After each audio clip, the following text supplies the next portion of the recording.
Čiča, miča, priča za vas, deca. Sunce se sakrilo iza brda, a noć lagano pristiže u šumu. Sve izgleda mirno i spokojno. Iz svog gnezda izlazi mali jež. Još malo i vreme je za san. Ali nedostaju mu prijatelji. Poželeo je da se pozdravi sa njima i da im poželi laku noć. U šumskoj čistini zeka leži u svom gnezdu od senu. Jež mu tiho priđe i šapne: "Laku noć, zeko." Zeka mu odgovori: "Spavaj slatko, prijatelju. Vidimo se ujutro."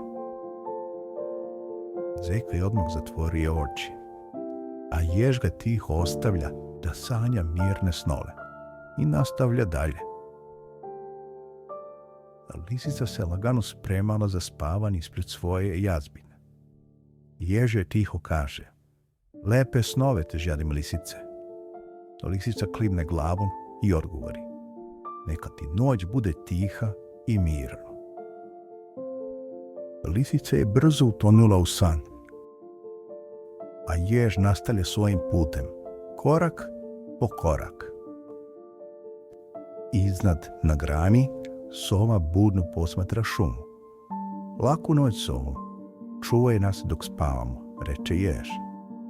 Sova malo pomeri glavu i reče: "Bit ću ovdje cele noći, spavaj bez brige." Jazavac zeva pred svojom jazbinom.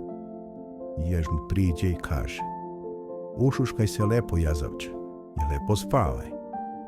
Jazavac se nasmeši i odgovori mu: "Hvala ti, druže, i ti sanjaj nešto lepo."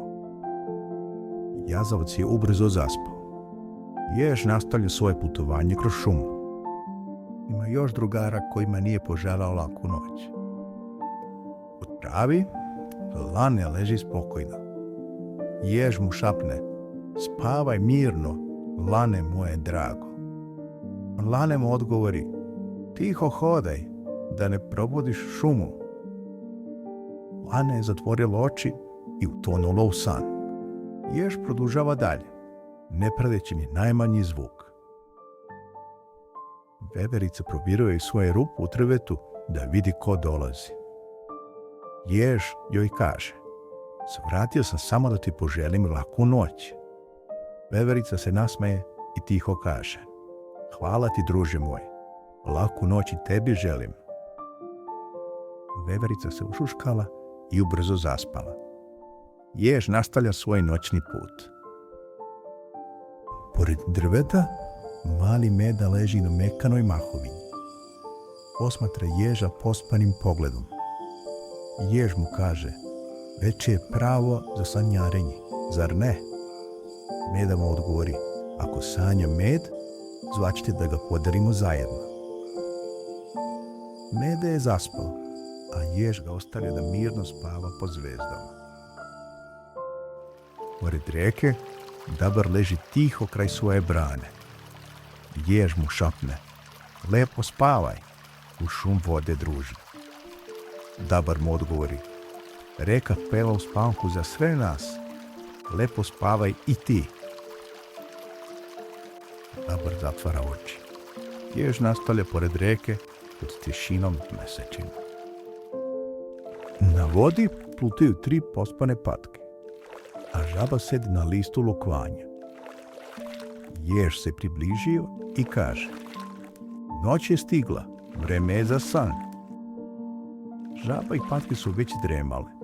Imale su snage samo da mu tiho kažu: "Laku noć." Jež je stigao u svoje udobno gnezdo u šupljini drveta. Ušao je u svoje gnezdo i još jednom pogledao nebo puno zvezda. Mesec ga je tiho pozdravio. Sklupčan u svom gnezdu, jež je zaspao spokojno. Šumom je vladala tišina, dok se mesec tiho smeškao na nebu. Daleko na grani sova tiho stražari, dok sve životinje spavaju. Laku noć, mali ježu. Laku noć, deca.